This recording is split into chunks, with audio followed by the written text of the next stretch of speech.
मेरे YouTube channel same same कहानी TV पर एक बार फिर खुश आमदीद, जहां हर कहानी में छिपी होती है जादुई मस्ती, दोस्ती और एक नया सरप्राइज। तो तैयार हो जाओ एक और जबरदस्त कहानी के लिए, सिर्फ और सिर्फ यहाँ। सुनहरी परंदे की कहानी। एक जमाने में एक बादशाह था जिसके बाग में दुनिया का सबसे अनोखा सेब का दरख्त था। इस दरख्त पर रोजाना सुनहरी सीब लगते थे। माली हर रोज उनकी गिनती करके बादशाह को पेश करता था। एक दिन माली ने देखा कि एक सीब गायब है।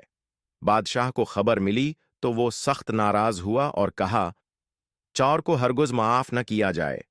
इस रात माली ने अपने बड़े बेटे को निगरानी पर मामूर किया, लेकिन वो आधी रात को सो गया और अगली सुबह फिर एक सेब गायब पाया गया।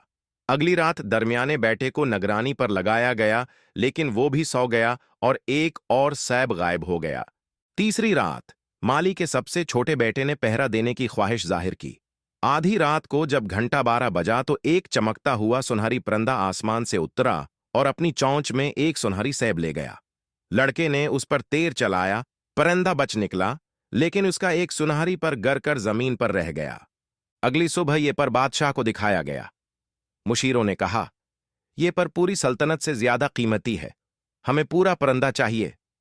माली का बड़ा बेटा परिंदे की तलाश के लिए रवाना हुआ। रास्ते में उसे एक लोमड़ी मिली, जिसने कहा, अगर तुम मेरे मशूरे पर चलोगे तो कामयाब हो जाओगे।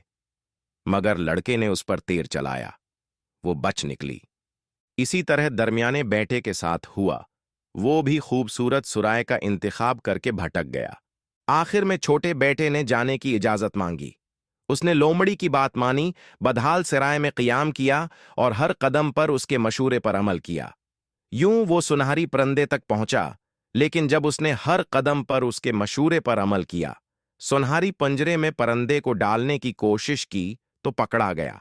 उसे मौत की सजा हुई, लेकिन बादशाह ने कहा, अगर तुम मुझे हुआ से तेज दौड़ने वाला सुनहरी घोड़ा ला दो तो तुम्हें मुआफ कर दूंगा। लड़का रवाना हुआ। लोमड़ी ने फिर मदद की, मगर जब उसने सादा जीन की जगह सुनहरी जीन इस्तेमाल की तो फिर पकड़ा गया। सजा मुआफ हुई, बशर्तिका वो खूबसूरत शहजादी ले आए। लोमड़ी ने तीसरी बार मदद की, शहजादी को ले आया, लेकिन इजाजत लेने की गलती की और वो कैद कर ली गई। आखिरकार लोमड़ी ने चुटान को तोड़कर उसे आजाद करवाया। शहजादी उसे मिल गई, घोड़ा, परिंदा और सब कुछ हाथ आ गया। वापसी पर भाइयों ने धोखा दिया, उसे दरिया में धकेल दिया और खुद सारी कामयाबी का सेहरा लेकर बादशाह के दरबार पहुंच गए। मगर घोड़ा, परिंदा और शहजादी सब उदास थे। छोटा भाई जिंदा बच गया और सब कुछ सच सच बादशाह के सामने बयान किया। बादशाह ने इंसाफ किया और शहजादी से उसकी शादी कर दी। वक्त के साथ वो बादशाह बन गया। एक दिन जंगल में फिर लोमड़ी मिली और इल्तजा की, मुझे मार दो, ये मेरी आखिरी ख्वाहिश है। लड़के ने तरद्दुद के बाद उसे मारा और लोमड़ी एक नौजवान शहजादे में तब्दील हो गई। वो शहजादी का भाई था जो जादू के जेर असर लोमड़ी बन गया था।